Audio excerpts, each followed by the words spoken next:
ಸಾವಿರಾರು ವರ್ಷಗಳ ಹಿಂದೆನೇ ಬರೆದಿಟ್ಟಿದ್ದಾರೆ ಅಂತಾದರೆ ಅದನ್ನು ಯಾರು ಮಾಡಿದ್ರು? ಆ ಜಾತಿ ಮೇಲು ಈ ಜಾತಿ ಕೀಳು ಇದು ಬಂದಿದ್ದು ಎಲ್ಲಿಂದ, ಯಾವಾಗಿಂದ ಇದನ್ನು ನೋಡಿದ್ದೀವಿ? ದೇರ್ ಇಸ್ ನೋ ಜಾತಿ ಅಟ. ಅದು ಕರೆಕ್ಷನ್ಸ್ ಆಗ್ತಾ ಹೋಗ್ಬೇಕು. ಈ ಕರೆಕ್ಷನ್ಸ್ ಮಾಡೋದು ಯಾವಾಗಲೂ ಸನಾತನ ಧರ್ಮದಲ್ಲಿದೆ. ನಮಸ್ಕಾರ ವೀಕ್ಷಕರೇ, ಇವತ್ತು ನಾವು ಹಿಂದೂ ಧರ್ಮ ಅಥವಾ ಸನಾತನ ಧರ್ಮದ ಕುರಿತು ತಿಳಿದುಕೊಳ್ಳಲಿದ್ದೇವೆ. ಅದರಲ್ಲೂ ಮುಖ್ಯವಾಗಿ ಈ ಧರ್ಮ ಅಂದರೆ ಏನು, ಜನರಲ್ ಟರ್ಮ್ಸಲ್ಲಿ ಅಥವಾ ಸಾಮಾನ್ಯವಾಗಿ ಧರ್ಮ ಅಂದ್ರೇನು, ಅದರ ವ್ಯಾಪ್ತಿ ಎಷ್ಟಿದೆ, ಇವೆಲ್ಲವುಗಳ ಕುರಿತಾಗಿ ಇವತ್ತು ನಮ್ಮೊಂದಿಗೆ ಚರ್ಚೆ ಮಾಡಲು ನಮ್ಮೊಂದಿಗಿದ್ದಾರೆ ಅನಂತಕೃಷ್ಣ ಶರ್ಮಾ ಸರ್ ಅವರು. ಕಾರ್ಯಕ್ರಮಕ್ಕೆ ಸರ್ ನಿಮಗೆ ಸ್ವಾಗತ. ನಮಸ್ತೆ. ಧರ್ಮವಾಹಿನಿಯ ಎಲ್ಲ ವೀಕ್ಷಕರಿಗೂ ಈ ಮೂಲಕ ಶುಭ ಹಾರೈಸ್ತೇನೆ. ಇವತ್ತು ಏನಾಗಿದೆ ಅಂತಂದರೆ, ಪಂಚಪರಿವರ್ತನೆ ಅಂದರೆ ಏನು, ನಾನು ನಾಗರಿಕನಾಗಿ ನನ್ನ ಕರ್ತವ್ಯಗಳು ಏನು, ನಾಗರಿಕನಾಗಿ ನಾನು ಈ ದೇಶದಲ್ಲಿ ನಾನು ಏನೇನು ರೂಲ್ಸ್ಗಳನ್ನು ಫಾಲೋ ಮಾಡಬೇಕು, ಆಮೇಲೆ ನನ್ನ ಪರಿಸರದಲ್ಲಿ ನಾನು ಹೇಗೆ ನೋಡ್ಕೋಬೇಕು ನನ್ನ ಪರಿಸರನ, ನನ್ನ ಪರಿಸರದಿಂದಲೇ ನಾನು ಎಲ್ಲದನ್ನೂ ಪಡ್ಕೊಂಡಾಗ ನಾನು ವಾಪಸ್ ಅದಕ್ಕೆ ಏನು ಕೊಡ್ಬೋದು. ಕಲುಷಿತ ಮಾಡದಲೇ ಇರೋದು ದೊಡ್ಡ ಉಪಯೋಗ. ನಾನು ಏನೂ ಮಾಡದಲೇ ಇದ್ದರೂ ಕಲುಷಿತ ಮಾಡದಲೇ ಇರೋದಿದೆಯಲ್ಲ, ಅದು ತುಂಬ ದೊಡ್ಡ ಉಪಯೋಗ. ಮೂರನೇದು ಹೇಳ್ತೀವಿ ಸ್ವದೇಶಿ ವಸ್ತುಗಳನ್ನು ಉಪಯೋಗಿಸಿ ಅಂತ. ಅಂದರೆ ಈಗ ನನ್ನ ಸುತ್ತಮುತ್ತ ಇರುವ ಜನ ಏನೋ ಬೆಳೀತಾರೆ, ನಾನು ಅದನ್ನು ಬೆಳೆದದ್ದನ್ನು ಕೊಂಡುಕೊಂಡು ತಿಂದಾಗ ನನಗೆ ಬೆಳೆಯೋ ಶಕ್ತಿ ಇಲ್ಲ. ಅಟ್ಲೀಸ್ಟ್ ನಾನು ಕೊಂಡ್ಕೊಂಡು ತಿಂದಾಗ ಯಾರು ಬೆಳೀತಾನೆ ಅವನಿಗೆ ಅನುಕೂಲ ಆಗ್ತದೆ. ಸೊ ಹಾಗಾಗಿ ಸ್ವದೇಶಿ ವಿಚಾರಗಳನ್ನು ಯೋಚನೆ ಮಾಡೋದು, ನನ್ನ ಯೋಜನೆಯಲ್ಲಿ ಅದನ್ನು ಜೋಡಿಸ್ಕೊಳ್ಳೋದು ಇದು ಇರಬೇಕು ಅಂತ. ಅಥವಾ 10 ಜನರ ಜೊತೆ ಮಾತಾಡ್ಬೇಕಾದ್ರೆ ನಮ್ಮ ರೀತಿ ನೀತಿಗಳು ಹೇಗಿರಬೇಕು, ಈ ಥರನೆಲ್ಲ ಯೋಚನೆ ಮಾಡ್ಕೊಂಡಾಗ, ಅಥವಾ ನಮ್ಮ ಭೂಮಿ ಇದೆ, ಸೊ ಇದನ್ನೆಲ್ಲ ನಾವು ಯಾವ ರೀತಿ ನೋಡ್ಕೋತೀವಿ ಅನ್ನೋದ್ರ ಮೇಲೆ ಹೋಗುತ್ತೆ ವಿಚಾರಗಳು. ಇದನ್ನು ನಾನು ಮುಂಚೆ ಹೇಳ್ತಾ ಇದ್ದೆ, ಏನು ಪಂಚಭೂತಗಳಿಗೆ ನಾವು ಸಲ್ಲಿಸುವ ಇದು ಅಂತ ಕೃತಜ್ಞತೆ. ನಾವು ದೇವರಿಗೆ ಪೂಜೆ ಮಾಡ್ತೀವಿ, ಕಲ್ಲಿರ್ಬೋದು, ಅದು ಭೂಮಿಗೆ ಸಂಬಂಧಪಟ್ಟಿದ್ದು, ಅದಕ್ಕೆ ಪೂಜೆ ಮಾಡ್ತೀವಿ, ಕೃತಜ್ಞತೆ ಸಲ್ಲಿಸ್ತಿದ್ದೀವಿ. ಅಪ್ಪ ನೀನು ನನಗೆಲ್ಲದನ್ನೂ ಕೊಟ್ಟಿದ್ದೀಯಾ, ಯಾಕೆಂದರೆ ನನಗೇನು ಗೊತ್ತಿಲ್ಲ, ಗಾಳಿ ಎಲ್ಲಿಂದ ಬರುತ್ತೆ ಅಂತ ಗೊತ್ತಿಲ್ಲ, ಅದು ಗಾಳಿ ಸೇವನೆ ಮಾಡ್ತಾಯಿದ್ದೀನಿ. ನೀರು ಎಲ್ಲಿಂದ ಬರುತ್ತೆ ಅಂತ ಗೊತ್ತಿಲ್ಲ, ಸೇವಿಸ್ತಾ ಇದ್ದೀನಿ. ಈ ಸ್ಪೇಸಲ್ಲಿ ಇದ್ದೀನಿ ನಾನು, ಇರೋಕ್ಕೊಂದು ಭೂಮಿ ಕೊಟ್ಟಿದೆಯಾ, ಎಲ್ಲದೂ ಕೊಟ್ಟಿದೆಯಲ್ಲಪ್ಪ, ನಿನಗೊಂದು ನಮಸ್ಕಾರ ಹಾಕ್ತೀನಿ ನಾನು ಅಂತ ಕೃತಜ್ಞತೆ ಹೇಳೋದು. ನೀರು ನದಿ ತುಂಬಿ ಹರಿಯುತ್ತೆ, ಅವಾಗ ಹೋಗಿ ಬಾಗಿನ ಬಿಡ್ತೀವಿ, ಏನದು ಕೃತಜ್ಞತೆ ಸಲ್ಲಿಸೋದಷ್ಟೇ. ಈ ವರ್ಷ ವರುಣನಿಗೆ ಅಂದರೆ ಮಳೆರಾಯನಿಗೆ ಕೃತಜ್ಞತೆ ಸಲ್ಲೋದು. ಈ ವರ್ಷದ ನನ್ನ ಎಲ್ಲ ಕೃಷಿ ಕಾರ್ಯ ಚಟುವಟಿಕೆಗಳಿಗೆ ಅಥವಾ ನನ್ನ ಬೇಕು ಬೇಡಗಳಿಗೆ ಸಾಕಾಗುವಷ್ಟು ನೀರು ಕೊಟ್ಟಿದೆಯಾ, ನಿನಗೆ ಕೃತಜ್ಞತೆ ಹೇಳ್ತೀನಿ ಅಂತ. ಬೆಂಕಿಗೆ ಆಹುತಿ ಹಾಕ್ತೀವಿ ಹೋಮ ಹವನ ಮಾಡ್ಬೇಕಾದ್ರೆ, ಅಂದರೆ ನನ್ನಲ್ಲಿ ಬೆಂಕಿ ಇದೆ, ನನ್ನಲ್ಲೂ ಬೆಂಕಿ ಇದೆ. ಅಂದರೆ ನಾನು ತಿಂದಿದ್ದು ಒಳಗಡೆ ಹೋಗಿ ಪಚನ ಆಗುತ್ತೆ ಅಂತಂದರೆ ಒಳಗಡೆ ಜಠರಾಗ್ನಿ ಇದೆ ಅಂತ, ಜ್ಞಾನಾಗ್ನಿ. ಒಳಗಡೆ ನಾನು ತಗೊಂಡ ವಿಚಾರಗಳು ಮನಸ್ಸಿನಲ್ಲಿ ಎಲ್ಲದೂ ಯೋಚನೆ ಮಾಡಿ ಯಾವ್ದು ಸರಿ ಇಲ್ಲ ಅಂತ ಯೋಚನೆ ಮಾಡಿ ಒಂದು ಹದ ಮಾಡಿ ನಾನು ಆಡೋ ರೀತಿ ಮಾತಾಡ್ತೀನಿ. ಇಲ್ಲದಿದ್ದರೆ ಸಾಧ್ಯ ಇಲ್ಲ ಅಲ್ವಾ. ಒಳಗಡೆ ಅದಕ್ಕೆ ತಪ್ಪ್ಯಾವುದು ಸರಿ ಯಾವುದು, ಈ ಸಮಯಕ್ಕೆ ಸರಿನಾ ಮಾತಾಡೋದು, ನಾನು ಇದನ್ನೆಲ್ಲ ಯೋಚನೆ ಮಾಡ್ಕೊಂಡು ಮಾಡ್ತೀನಿ. ಒಳಗಡೆ ಒಂದು ಅಗ್ನಿ ಇರುತ್ತೆ ಎಲ್ಲದಕ್ಕೂ, ಅದು ದಹಿಸಿ ನನ್ನನ್ನು ಇಟ್ಕೊಂಡಿದೆ. ಸೊ ಹಾಗಾಗಿ ಅದಕ್ಕೆ ನಾನು ತೋರಿಸೋ ಕೃತಜ್ಞತೆ ಹೋಮ ಹವನಗಳಲ್ಲಿ ಮಾಡುವಂಥ ಪೂಜೆ ಪುನಸ್ಕಾರಗಳು. ಈ ಥರ ಒಂದಾದರೆ ಮಿಕ್ಕ ವಿಚಾರಗಳಲ್ಲಿ ಎಲ್ಲರಿಗೂ, ಈಗ ನಾನು ಗುರು ವಂದನೆ ಮಾಡ್ತೀನಿ, ಯಾರೋ ಪಾಠ ಹೇಳ್ಕೊಟ್ಟ ಗುರುಗೆ ನಮಸ್ಕಾರ ಮಾಡ್ತೀನಿ, ಅಥವಾ ತಂದೆ ತಾಯಿಗಳಿಗೆ ನನಗೆ ಜನ್ಮ ಕೊಟ್ಟಿದ್ದಕ್ಕೆ ನಮಸ್ಕಾರ ಮಾಡ್ತೀನಿ. ಈ ಕೃತಜ್ಞತೆ ತೋರಿಸೋದೇ ಮೇನ್ ಇಂಪಾರ್ಟೆಂಟ್ ಥಿಂಗ್ಸ್.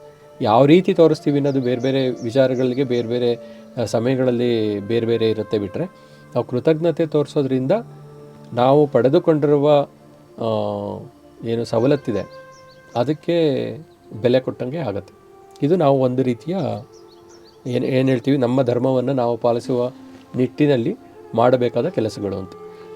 ಮೇಯ್ನ್ ಇರೋದೇ, ನೀವು ಎಲ್ಲೇ ಯಾವುದೇ ರೀತಿ ಕಾಂಬಿನೇಷನಲ್ಲಿ ಇಟ್ಟು ನೋಡಿ, ನಾವು ಮಾಡಬೇಕಾಗಿರೋ ಕರ್ತವ್ಯಗಳನ್ನು ಆ ಸಮಯದಲ್ಲಿ ಪರಿಪಾಲಿಸುವುದೇ ಧರ್ಮ. ಅದು ಬಿಟ್ಟು ಮಿಕ್ಕಿದ್ದೆಲ್ಲ ಅಧರ್ಮ.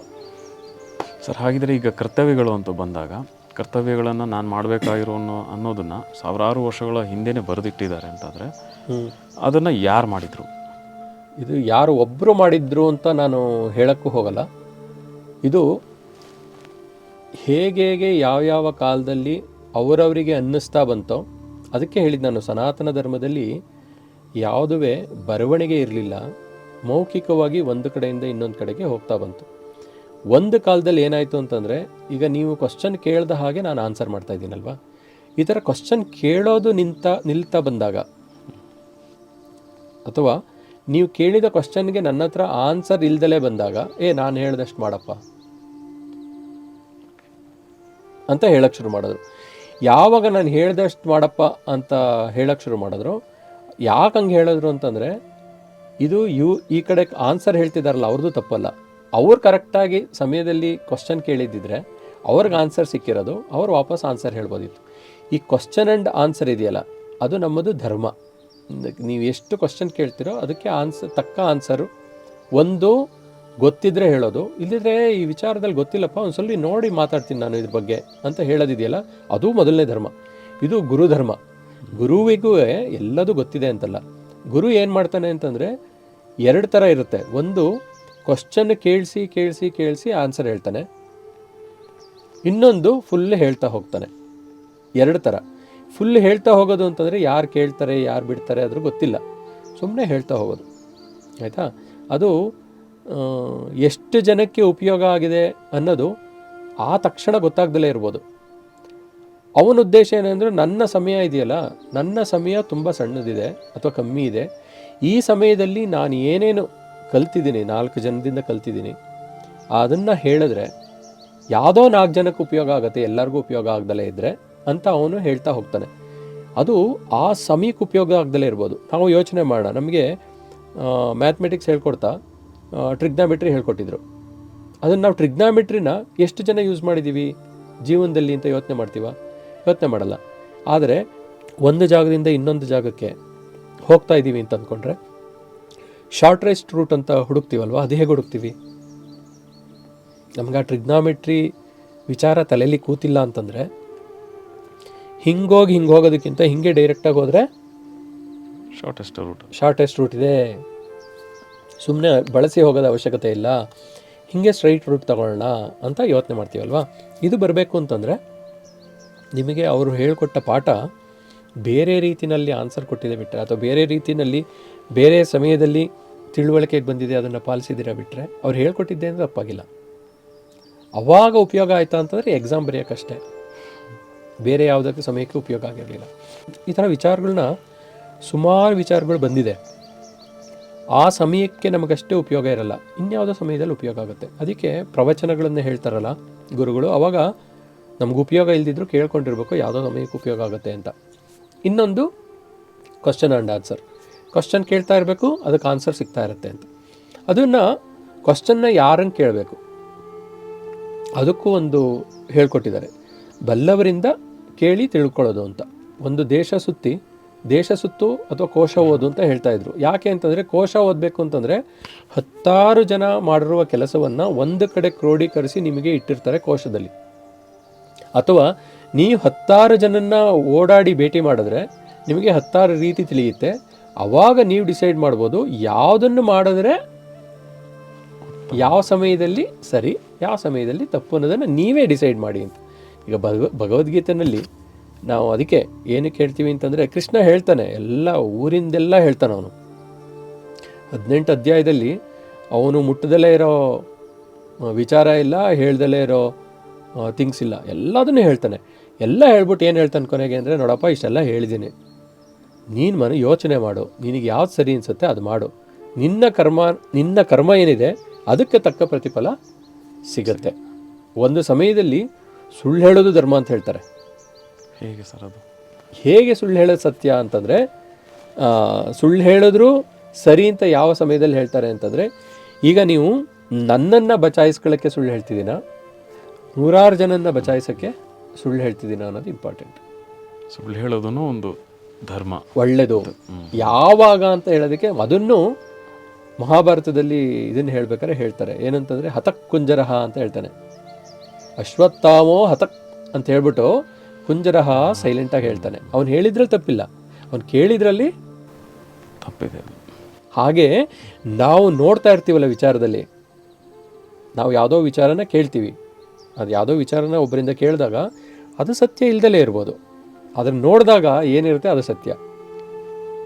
ಅಶ್ವತ್ಥಾಮ ಅನ್ನೋ ಒಂದು ಆನೆ ಸತ್ತಿರುತ್ತೆ ಬಿಟ್ಟರೆ ಆ ಟೈಮಲ್ಲಿ ಅಶ್ವತ್ಥಾಮನೇ ಸತ್ತಿರಲ್ಲ.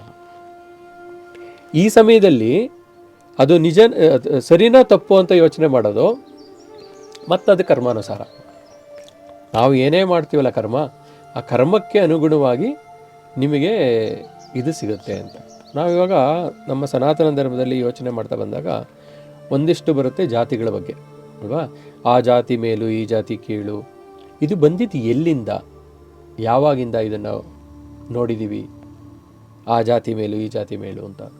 ದೇರ್ ಇಸ್ ನೋ ಜಾತಿ ಅಟ. ಜಾತಿ ಅನ್ನೋದು ಇರಲಿಲ್ಲ.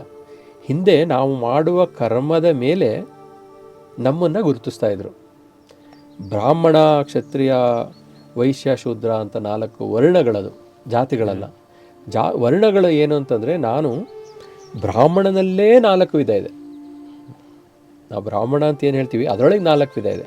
ಬ್ರಾಹ್ಮಣನಲ್ಲಿ ಬ್ರಾಹ್ಮಣನೇ ಆಗಿರೋನು ಹೇಗೆ ಅಂತಂದರೆ, ನಾನು ಜ್ಞಾನ ಅರ್ಜಿಸಿ, ಅಂದರೆ ಜ್ಞಾನ ತಿಳ್ಕೊಂಡು ಇನ್ನೊಬ್ಬರಿಗೆ ಹೇಳ್ಕೊಡೋದಷ್ಟೇ ನನ್ನ ಕೆಲಸ, ಅದು ಬ್ರಾಹ್ಮಣ ಅಂದರೆ.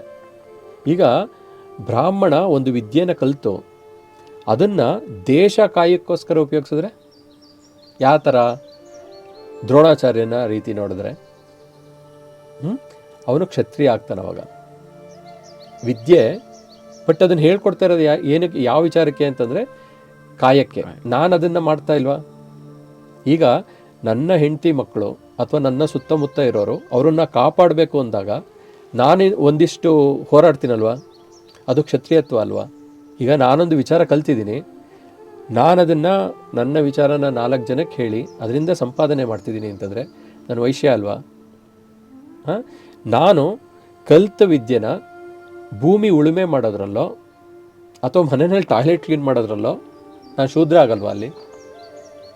ನಾವು ಬ್ರಾಹ್ಮಣ, ಕ್ಷತ್ರಿಯ, ವೈಶ್ಯ, ಶೂದ್ರ ಅಂತ ಇದನ್ನು ವರ್ಣಗಳಂತ ತಿಳ್ಕೊಳ್ದಲೆ ಜಾತಿಗಳನ್ನು ಅಂತ ಮಾಡಿದ್ದೀವಲ್ಲ, ಆ ಸಮಯದಲ್ಲಿ ವ್ಯತ್ಯಾಸಗಳಾಗ್ತಾ ಹೋಯ್ತು. ಬಿಟ್ಟರೆ ನಮ್ಮ ಸನಾತನ ಧರ್ಮದಲ್ಲಿ ಅಥವಾ ನಮ್ಮ ಹಿಂದೂ ಧರ್ಮದಲ್ಲಿ ಯಾವಾಗಲೂ ಅವ್ರ ಮೇಲೂ ಇವ್ರ ಕೀಳು, ಇವ್ರ ಕೆಳಗೆ ಅವ್ರ ಮೇಲೆ,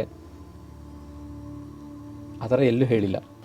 ಓಕೆ ಸರ್, ಇಷ್ಟೊತ್ತು ನಮ್ಮ ಜೊತೆ ಇದ್ದು ಬಹಳ ಅದ್ಭುತವಾಗಿ ನಮಗಿರೋಂಥ ಪ್ರಶ್ನೆಗಳಾಗಲಿ ಹಾಗೂ ಸನಾತನ ಧರ್ಮದ ಬಗ್ಗೆ ಅರಿವನ್ನು ಬಹಳ ಸೊಗಸಾಗಿ ಮೂಡಿಸಿದ್ದೀರಾ.